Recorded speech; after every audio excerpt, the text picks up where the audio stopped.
Alrighty, what is going on, my now Overwatch fan base that doesn't exist yet, but we're still gonna make a video. um, Today we're gonna be doing a tank tier list, right, from the POV of a plat player for the season 2 slash the 15th retail patch. I don't know what y'all call it over here, but that's what we doing, right? So obviously, I guess my credentials. I come from another game that's very similar. Or Paladins. I was Grandmaster in that game.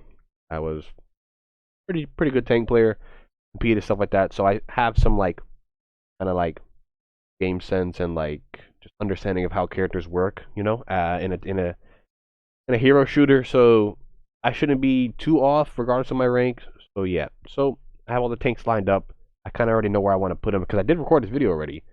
This is take number 2 because I didn't realize I was on my gameplay screen and not my recording screen. So yeah. But without further ado, right? I think the best tank in the game currently is Winston. Winston can dive. Winston's damage goes through shield. He has a pretty good ult, right? He's very good at disrupting as well as just diving in general, and that's like my favorite playstyle. And I feel like out of all the tanks, Winston can kind of just like ignore your tank for the most part and just always go in. Um, that being said, though, I think the next tank is actually going to be Erisa and A. I think everybody is really hyped up about the Hog being meta, but I think what makes Hog really good is that in a ranked setting, um, people their positioning as well as the way they approach fights is very bad. I even played it in a scrim, I think a plat or like gold scrim, and like most of my kills when I was playing Hog was because people were straggling. Like people are playing away from their team. The tank's not like going in first and taking that initial aggro. So I'm able to kind of just reach in and pull people. But the reason why I like Erisa over the Hog is because Erisa can initiate that fight with the Hog and just box the Hog, box the Hog, box the Hog. And as long as Erisa is putting pressure on the Hog, it's going to be really hard for the Hog to do anything. So in my opinion, as long as you're saving Javelin, either Javelin or your little whirl, for the hook, you should be fine. Because if he hooks someone and you get in front of him and you whirl, you push him away from that hook target and you eat the shot. Or if he hooks somebody and you hit him with the Javelin, you can interrupt the hook, by stunning him, things like that. But typically you kind of want to save that for when he heals, right? But with Ana being a little bit better, maybe you could just have him, you could just nade it anyway. But with Kiriko, it's also a thing. But we're not going to get too deep into that. But yeah, that's why I like the Erisa over the Hog, actually. Bam. But I think Hog is right after because if Arisa's not in the game, I think Hog's pulling people all game. All game, right? So I think that's what makes him, A tier still, but under the Erisa, as well as just like the supports that are currently meta enable him really well, making it very hard to kill him, as well as um, just like allowing him to play a lot more aggressive than he should, especially with his kit as well, since him being so tanky, And then I'd say after that, I think Ramatra is actually pretty good. I feel like people underestimate him. I feel like Ramatra is, especially with his buffs, is getting figured out right now. I think everybody's like seeing him as a block bot, which is like definitely like at some times he's really strong because he can just like deny a lot of damage. But I think another reason for that too is because of the supports people are playing. Because he can't block shit if you're asleep. You know what I'm saying? So he pops his ult and he blocks, you sleep him, then it's like, what does he do? You know what I'm saying? It's like, oh, he can't block no more. Right? Um, so you can just wait for his cooldown to run out and then he's like not good. He's in danger, right? But I think he's still pretty good. I like that he's like a mixture of like the Erisa, the Sigma. I think he's like in between. He doesn't have the CC like they do, which I would say makes him worse in the sense of like compared to like Hog or Erisa. But I think he's pretty good, and I feel like when I figure him out the way he needs to be figured out, I feel like I'll have a lot better time. But I still don't think it'll justify A tier. I think things that enable him can make him A, like the supports. But I think overall he's. That being said, I guess the next overall tank would probably be Sigma. I think Sigma's pretty decent. Like I said, I think these kind of all do similar things, so they shouldn't be too far from each other. Sigma's pretty good, has good damage, good poke, as well as he does have CC.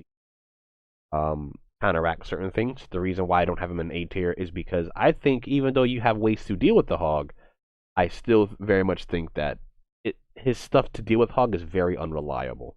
Because Hook has such a long wind up, Grecian, which is the rock, has a long wind up time, as well as like if you're constantly trying to like block the damage after his hook with your shield, I think you're getting blown up a lot, right? Like you kind of got to be selfish with his cooldowns, in my opinion. I don't think you can really look to peel for your team, so that's why I think he's where he's at. Comparatively, like I know, like that's not saying that Matra does a better job, but I think Matra does things that Sigma doesn't. Like I think Ramatra is just a lot better at brawling most of the tanks. Also he can headshot, which is more damage.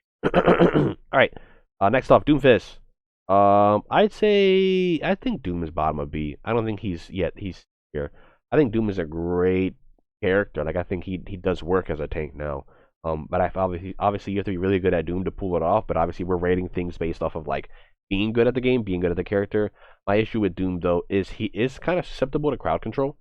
So depending on what kind of supports are in the game, like he doesn't have a shield to like block crowd control. Like he has his power block, but like unlike Winston, where Winston can jump in and pop a bubble, he power blocks and he gets slept. He power blocks and he gets booped. Things like that. So yeah, he's a tank and he gets that reduced like CC effect with his passive. But at the end of the day, like I think he's a great character. I love playing Doomfist, but I don't think I can justify putting him above these things because I think these three characters can kind of deal with him, whether it be counter diving when he goes in, when he goes in, displacing him, whether it be with a javelin or stopping him, and with his initial, with him initially trying to go in, or just being able to cancel his power block so he can't even get the charge in the first place. So that's why I think he falls down here. He could be considered better than these two. I would not be opposed to putting him in front of them, low key.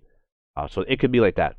He could be top of B, but I don't know. Yeah. I'll put him in the middle just because I'm not sure. Zarya C.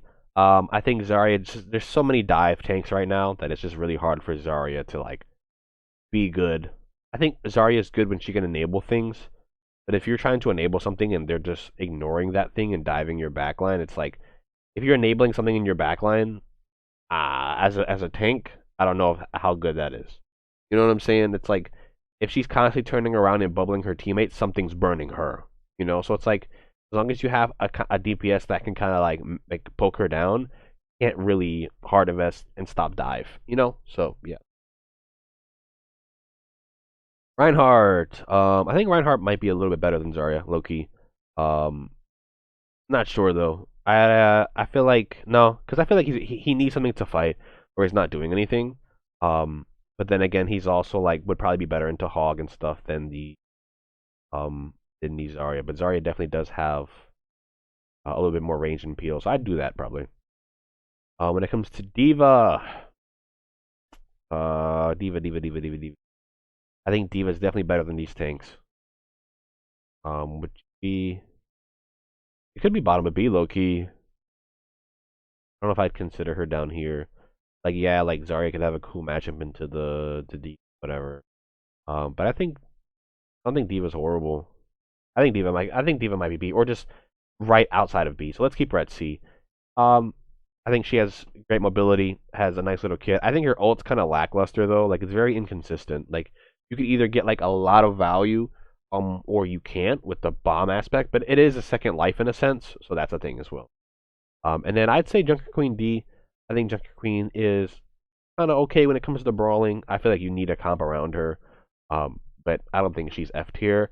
And I really don't think Ball's F tier either. But I kind of want to put somebody in there.